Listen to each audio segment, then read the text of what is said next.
Hey cats, it is I, Copycat Arcade Senpai here, and I'm gonna try something a bit new and interesting. We are still sticking to our normal stuff. I just haven't gotten the new box set yet, which is the Golden Sarcophagus, but that'll be an eventual opening. We will be opening that eventually, and maybe multiple. It depends on the situation. Anyway, not to talk about that, we're going to talk about this video, which is my top 10 ace monsters in Yu-Gi-Oh! Now, this isn't just going to be the anime or anything like that. We'll have newer cards, some older cards, and there will be anime cards, there will be personal bias here. Anyway, let's get going. So, at number 10, we have Quantette Magician. Its effect reads, it's a spellcaster fusion effect, and it takes 5 spellcaster monsters to summon. Must be fusion summoned. Okay? If this card is fusion summoned using 5 spellcaster monsters with different names, you can destroy all cards your opponent controls. This face-up card on the field cannot be tributed nor used as a fusion material, and also cannot be destroyed by card effects. So, basically, it's a monster form of Raigeki, and it's the new ace monster for Magician decks, which is really nice. I feel that for the attack power of 4,500 is just right up its alley for how many monsters. You basically have to wipe your field, leaving you with 1 monster, and then you get to wipe your opponent's field, which is amazing. It's basically the monster card form of Raigeki. Number 2 is going to be a card that I have a bias to. Well, not number 2, but it's actually number 9. Sorry about that. Number 9. Red Nova Dragon. This card reads, this is a Dragon Synchro Effect monster. Needs 2 tuners and a Red Dragon Archfiend to summon. This card gains 500 attack for every tuner monster in your graveyard. This card cannot be destroyed by the effect of your opponent's spells, traps, or monsters. When your opponent's monster declares an attack, you can select it, then remove this card from play and negate the attack. During the end phase, you can special summon this card that was removed from the play by this effect. This is a really good card. The reason I have a bias to it is because I used to play this card a lot, and when it was first revealed in the anime, when Jack Atlas first used it, and how it, represented his strength of dueling and determination, it was just an interesting moment. Number 8. And at number 8, we've got Watt Hydra. So this is a Thunder Synchro Effect monster from the Synchro era. Its effect reads, you need 1 Watt Tuner monster, and 1 or more Tuner Thunder-type non-Tuner Thunder-type monsters. This card can attack your opponent directly. When this card inflicts battle damage to your opponent by direct attack, choose 1 card in your deck and remove it from play, and add that card to your hand during your second standby phase after activating this effect. So, it's a great card, but due to the new era, unless Watt's got a Link monster, because the best thing you could do with the Watt deck, because I played it as my first archetype deck, is you could basically spam out 2 to 3 of these, and just nail your opponent's life points directly until they were out of life points, which is really nice. Number 7. This is going to be an interesting thing. I mean, and it is Neo Blue Eyes Ultimate Dragon. So this is the effect version of Blue Eyes Ultimate. It is a Dragon Fusion effect monster. It takes 3 Blue Eyes White Dragons to summon. What's weird is that it still lists Blue Eyes White Dragons separately, which is kind of weird. At the end of the damage step, if this is the only face-up card you control, and this fusion summon card is attacked, you can send 1 Blue Eyes Fusion monster from your extra deck to the graveyard, and this card can attack again in a row. You can use this effect of Neo Blue Eyes Ultimate Dragon twice per turn. During either player's turn, when a card or effect is activated that targets a Blue Eyes monster that you control, you can banish this card from your graveyard and negate the activation. If you do, destroy that card. So this basically, it's got a decent attack, really high, compared to the original Blue Eyes Ultimate.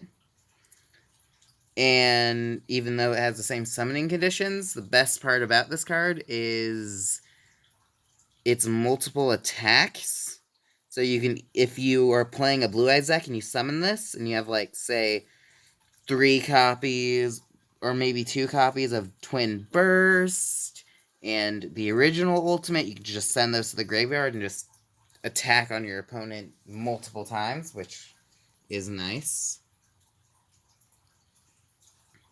At number 6, we have Salamangreat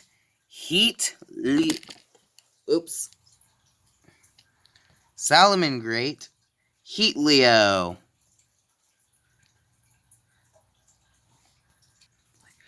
This card is a Cyberburst Fire Element Link effect monster.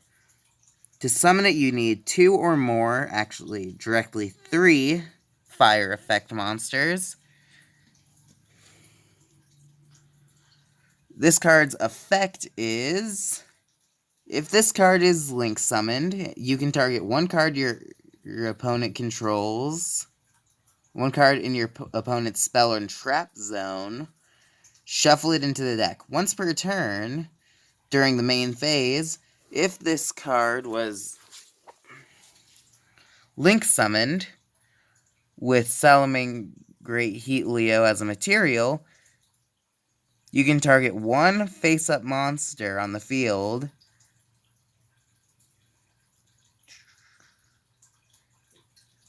and 1 monster in the graveyard. The attack of the monster targeted becomes equal to the other targets until the end of the turn. So, the reason I chose this card is right now I am actually watching Yu-Gi-Oh! Reigns, and I saw, like, its reveal and everything. I understand that due to the meta, it should be higher on the list, but in my opinion, I don't really look at the meta. I look at the card itself, not the deck it's used in. I judge via effect on its own, and if you didn't play a completely meta deck. This card is a great card, great ace monster, and I feel like it deserves its place here.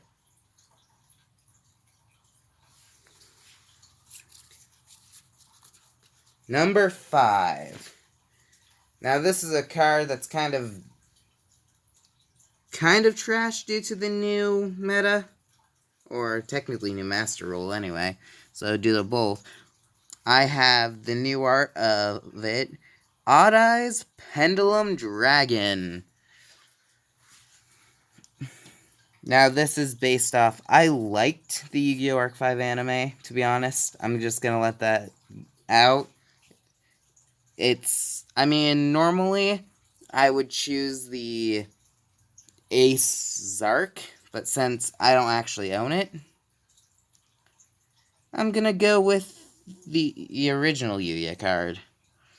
Its pendulum effect reads, you can reduce battle damage that you take from an attack involving a pendulum monster you control to 0 during your end phase.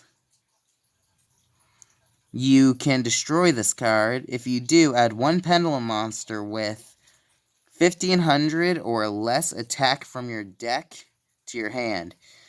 You can only use each pendulum effect of Odd Eyes Pendulum Dragon once per turn. It's a Dragon Pendulum effect monster that reads, if this card battles an opponent's monster, any battle damage this card inflicts is doubled. So this is a lot like the double piercing damage that comes from Blue Eyes Chaos Max, which isn't bad, but it's also not the most amazing thing. But this one probably is better than Blue Eyes Chaos Max, due to Blue Eyes Chaos Max needing a specific spell card and all that to summon. But this basically has the same effect, and it does it 100% of the time, as long as it's a monster, not a pendulum.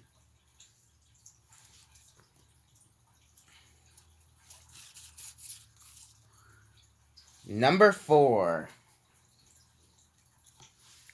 Now, this one's a huge bias of mine. Tomidus, Knight of Destiny. He is a warrior fusion effect monster with, as you can tell, this is an interesting thing, he has unknown attack and unknown defense, which can be basically anything, which is interesting.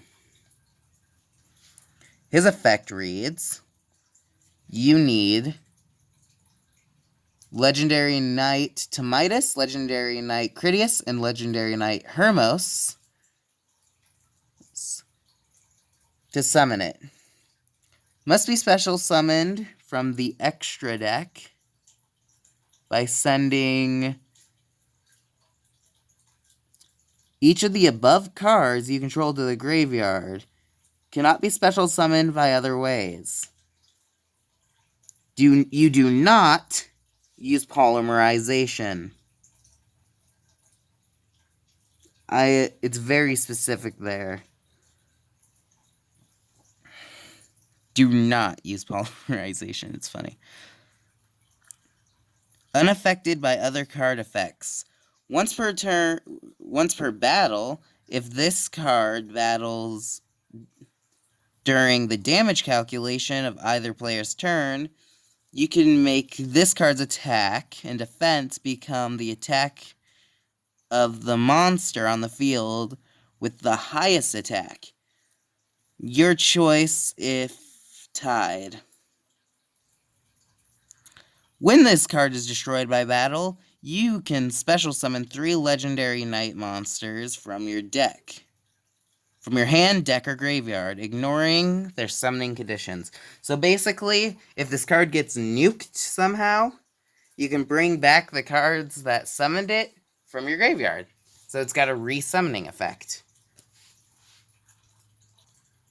Before we get to our number 3 spot, I would like to put in some honorable mentions. Honorable mention number 1, number 39, Utopia. This is a rank 4 Xyz monster. It's a warrior Xyz effect monster.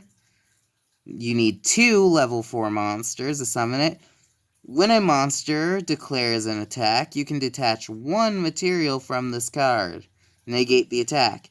If this card is targeted for an attack, while it has no materials, destroy this card. It's basically just a shield card. That's what most people use it for. It doesn't have great attack or defense.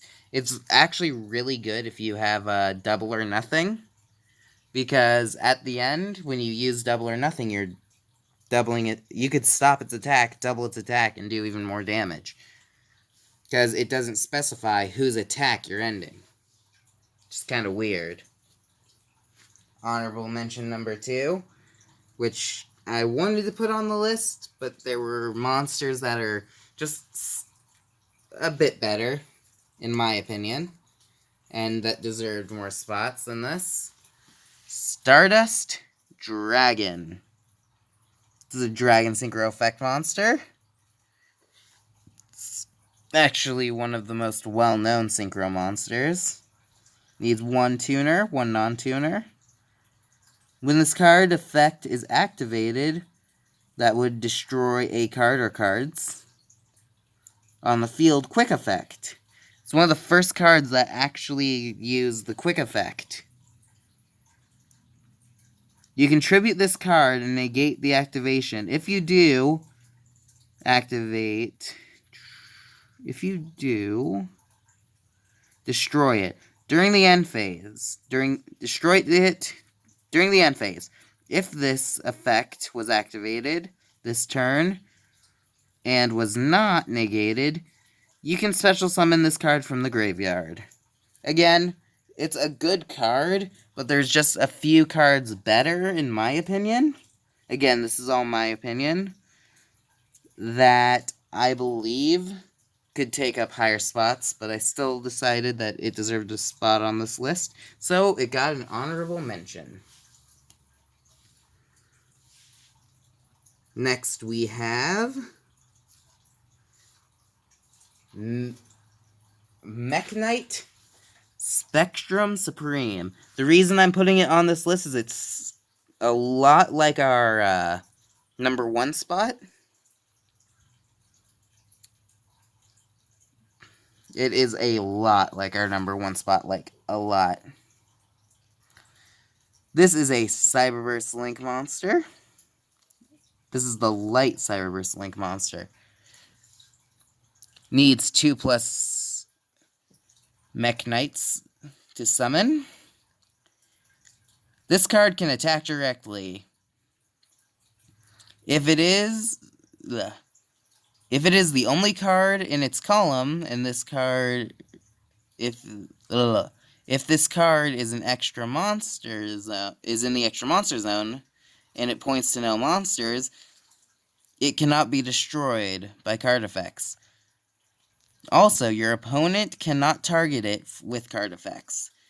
You can send one other monster you control in this card's column to the graveyard and special summon 1 Mekk-Knight monster from your deck in defense position. You can only use the effect of Mekk-Knight Spectrum Supreme once per turn. It's, again, like I said, the only reason it's an honorable mention is because it's so much like our number 1 spot. But it also, from my personal bias, I'm not that far in the show, and I'm pretty sure, since it's a Cyberburst, that it's going to be one of the ace monsters of one of the other main characters that we'll be seeing later on. Number 3. In our number 3 spot, we have Elemental Hero Nebula Neos. This is a warrior fusion monster, which is new to the Neospacians archetype. And it's the new ace monster, which we haven't seen in the show because, well, it's not in the show. It's just there. Now, you need Neos, Grand Mole, and Dark Panther to summon this card. This must be first summoned from the extra deck by it uses the Contact Fusion effect, like all Neospacians do, by the way. By shuffling into to the extra deck. Do not use polymerization. If this card is special summoned from the extra deck, you can draw cards equal to the number of cards your opponent controls. Then negate the effects of one card on the field until the end of the turn. Once returned during the end phase, shuffle this card into the extra deck. If you do, banish all cards on the field face down. Again, this is new. It shares basically the one weakness and one main strength of the Neospacians being able to summon itself straight off the field without polymerization, and that it goes straight back to the graveyard after your turn ends.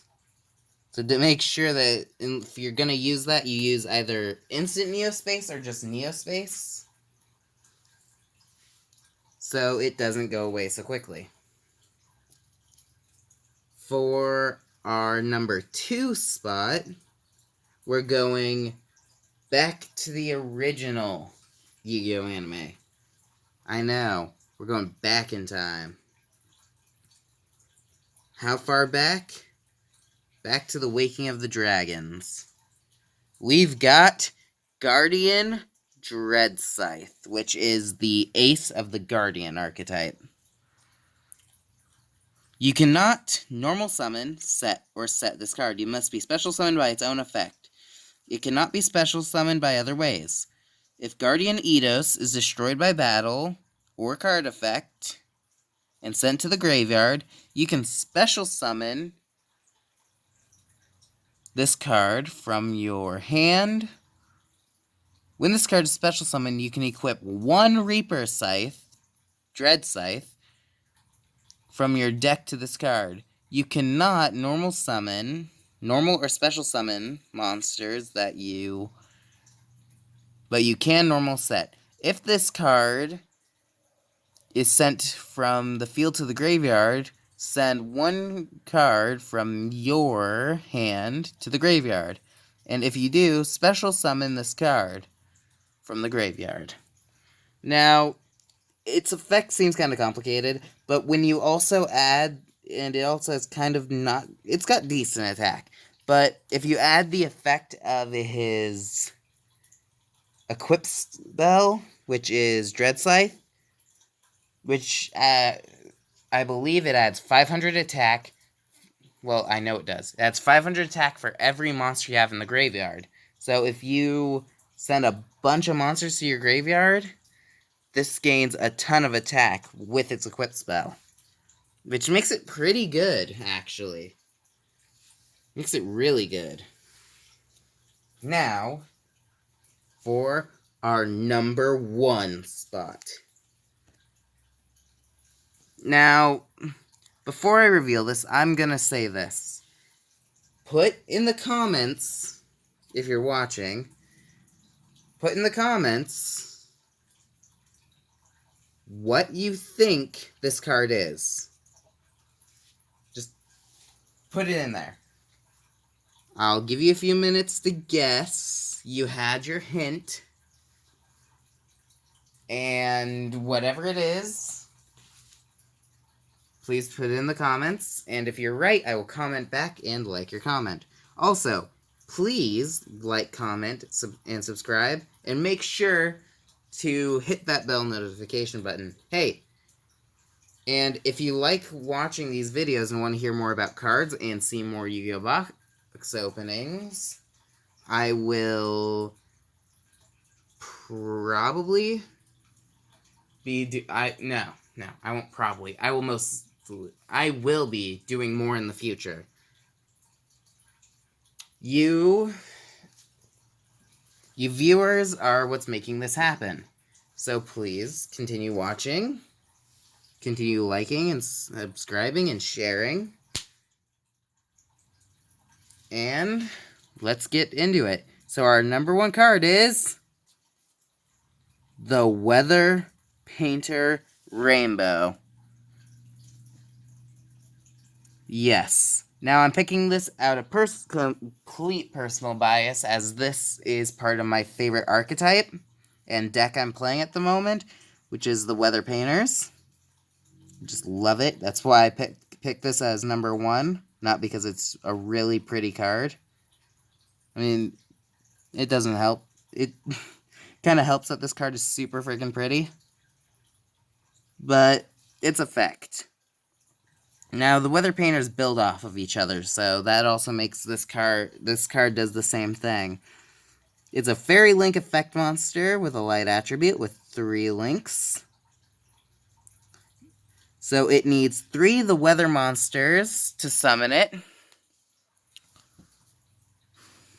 When your opponent special summons a monster or monsters, quick effect, you can send this Link's summoned card to the graveyard and negate the summon.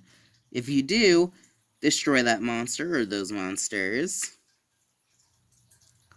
Once per turn, during the standby phase, the turn after this card was banished from the field, to activate the weather card effect, you can special summon this banished card.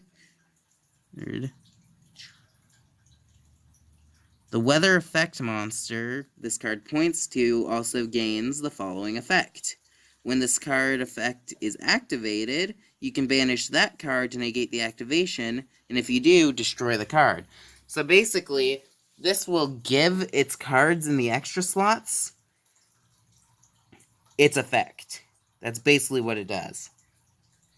It's actually really powerful, especially because all the weather monsters have the same effect where if they're used to activate the effect of a weather card, they get summoned back at the end of the turn, which is really nice. So your field is usually never empty, except when you summon this card, you'll end up with like 2 monsters left plus this card. I feel like this card is pretty powerful, and the Weather Painters are amazingly powerful.